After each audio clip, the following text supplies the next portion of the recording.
The dire wolf. A creature of legend. This formidable predator once roamed the icy plains of North America.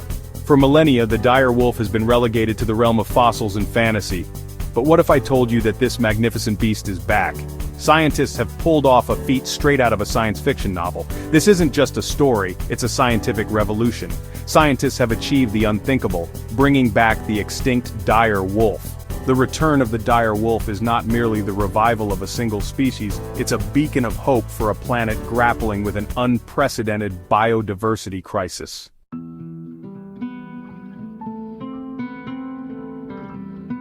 For decades, the idea of bringing back extinct creatures has captivated our imaginations.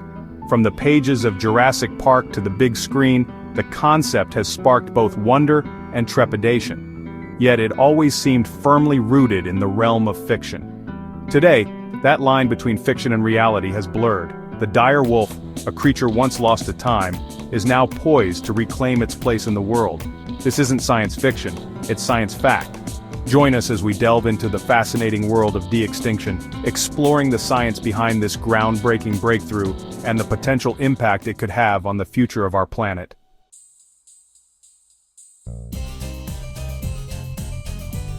Imagine a wolf, but not just any wolf.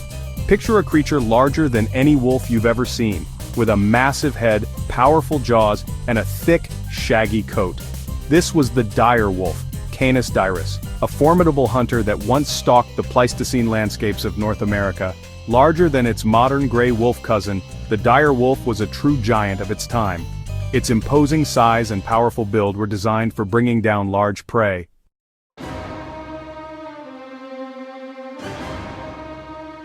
For over 1 million years, dire wolves thrived in the Pleistocene epoch, a time of dramatic climate fluctuations and the rise and fall of iconic megafauna.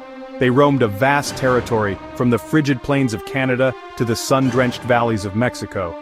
These weren't solitary hunters. Dire wolves were highly social animals, living and hunting in packs.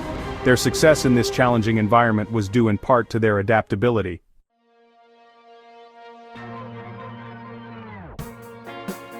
Despite their dominance, the reign of the dire wolves eventually came to an end. Around 13,000 years ago, these magnificent creatures vanished from the face of the earth. The exact cause of their extinction remains a topic of debate among scientists. Despite their disappearance, the legacy of the dire wolf has lived on.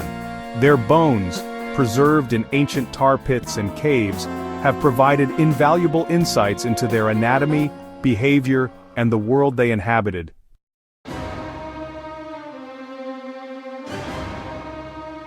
The resurrection of the dire wolf reads like a chapter from a science fiction novel. It all began with a team of visionary scientists at Colossal Biosciences, driven by a mission to not just revive lost species, but to rewrite the narrative of extinction itself. Their quest began with fossilized dire wolf remains, remnants of a bygone era. Extracting and deciphering this genetic code became the cornerstone of their ambitious endeavor.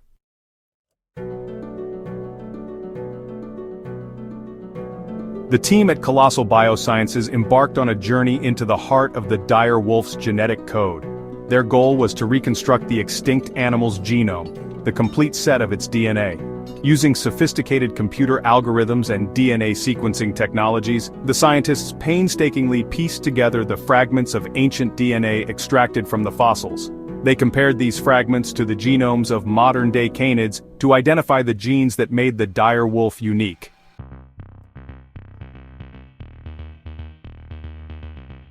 Armed with the dire wolf's genetic blueprint, the scientists faced their next challenge: how to bring this extinct creature back to life. Enter CRISPR-Cas9, a revolutionary gene editing tool. CRISPR allows scientists to target specific genes within an organism's genome and modify them with remarkable accuracy. In the case of the dire wolf, the scientists identified key genes responsible for its size, skeletal structure, and other defining characteristics. They then used CRISPR to edit the genome of living wolf cells, introducing the dire wolf genes into the mix.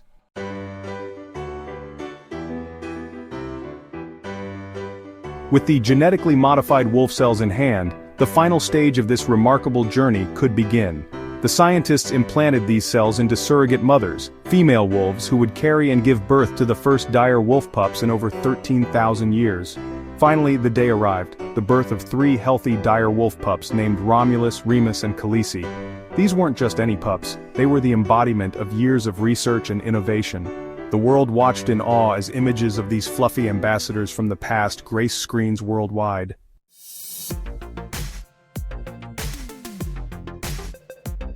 The successful revival of the direwolf ignited a firestorm of debate. Was this a giant leap for conservation, or were we meddling with the very fabric of life in ways we couldn't fully comprehend?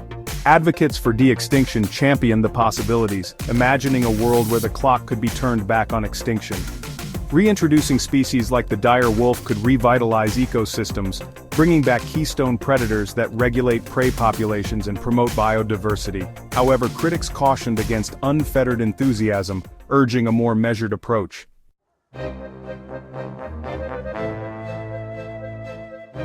One of the most pressing concerns revolved around the ecological implications of reintroducing a creature like the dire wolf. Could these magnificent animals, resurrected from the depths of time, truly find their place in a world vastly different from the one they once ruled? The ecosystems of today, shaped by millennia of change, bore little resemblance to those ancient landscapes. Could we expect these resurrected predators to thrive in a world where their prey and competitors were but distant echoes of the past?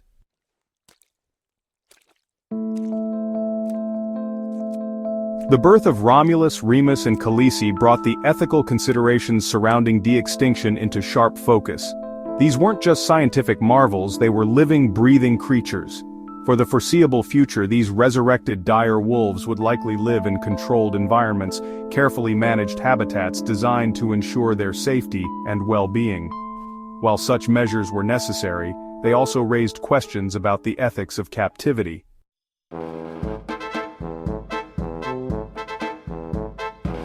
The reintroduction of a large predator like the dire wolf into any ecosystem is akin to dropping a stone into a pond. The initial splash is visible, but it's the unseen ripples that spread outward, interacting with the existing currents, that hold the most significance. Predicting the long-term ecological consequences of such an action is a task fraught with complexity. The dire wolf, as an apex predator, could play a vital role in regulating prey populations, preventing overgrazing and promoting biodiversity. However, these ripple effects could also lead to unintended consequences. The dire wolf's reintroduction could disrupt existing predator-prey relationships, potentially pushing already vulnerable species closer to the brink.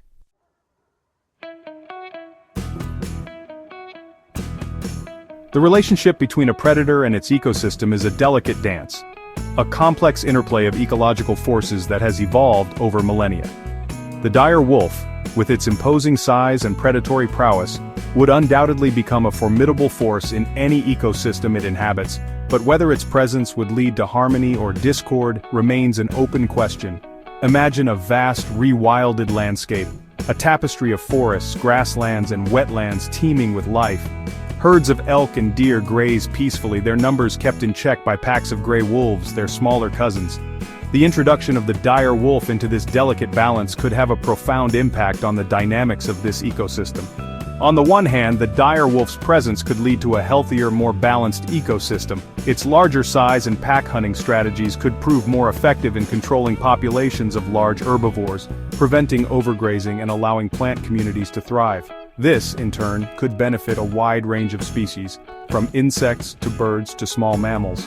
On the other hand, the dire wolf's arrival could also trigger a cascade of unintended consequences. Competition with existing predators, such as gray wolves and cougars, could lead to territorial disputes, changes in hunting patterns, and even the decline of certain species. The dire wolf's impact on prey populations could also have ripple effects throughout the food web, altering the abundance and distribution of other species.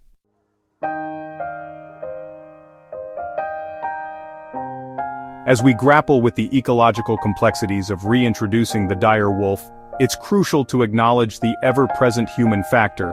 We are not merely passive observers in this grand experiment, we are active participants, shaping the narrative of de-extinction with our actions, our values, and our aspirations for the future of life on Earth.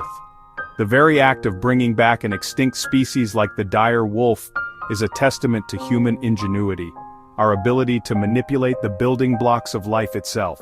But with this power comes a profound responsibility, an ethical imperative to act as guardians, not just creators, of these resurrected creatures. The decisions we make in the coming years will determine the fate of the dire wolf and other species teetering on the brink of extinction. Will we choose to confine them to carefully controlled environments, safeguarding their existence while limiting their ecological potential? Or will we dare to rewild vast landscapes, allowing these creatures to reclaim their place in the wild, even if it means accepting a degree of ecological uncertainty? The answers to these questions will require careful consideration, open dialogue, and a willingness to grapple with complex ethical dilemmas.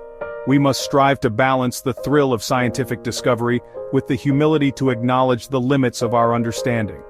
The future of the dire wolf, and indeed the future of life on Earth, depends on our ability to navigate this delicate balance with wisdom and compassion.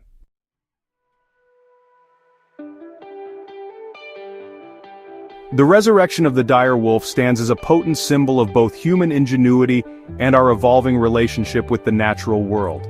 This scientific triumph has catapulted us into uncharted territories, forcing us to confront profound questions about our role in the web of life and our responsibilities to a planet grappling with an unprecedented biodiversity crisis.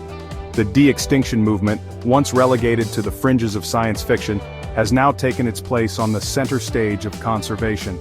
The tools are at our disposal, the knowledge within reach, but the path forward remains shrouded in a mist of ethical complexity and ecological uncertainty. As we stand on the cusp of this new era in conservation, we must proceed with both audacity and humility. The dire wolf's return serves as a powerful reminder that extinction is not necessarily a one-way street. We have the potential to reverse the tide of loss, to breathe life back into ecosystems silenced by human actions. Yet we must also acknowledge the limits of our understanding. The reintroduction of extinct species is not a quick fix for the environmental challenges we face. It is a complex endeavor, fraught with potential risks and unintended consequences that could ripple through ecosystems in ways we cannot fully predict.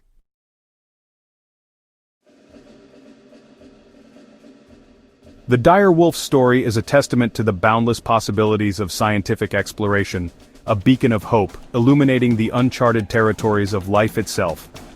It serves as a potent reminder that the boundaries of what we think is possible are constantly being redrawn, that the natural world still holds countless secrets waiting to be unlocked. The journey of bringing back the dire wolf has been a testament to human curiosity, ingenuity, and our innate desire to connect with the natural world. It has pushed the boundaries of scientific knowledge, forcing us to rethink our understanding of life, death, and the intricate tapestry of relationships that bind all living things. As we venture further into this uncharted territory, we must do so with a deep respect for the delicate balance of nature, and a commitment to ensuring that our actions benefit not just the species we seek to revive, but the health of our planet as a whole. The dire wolf's howl, once silenced by the passage of time, may once again echo through the wild places of our planet. It is a sound that speaks to our capacity for both destruction and restoration, a sound that challenges us to listen closely to the whispers of the past as we write the next chapter in the story of life on Earth.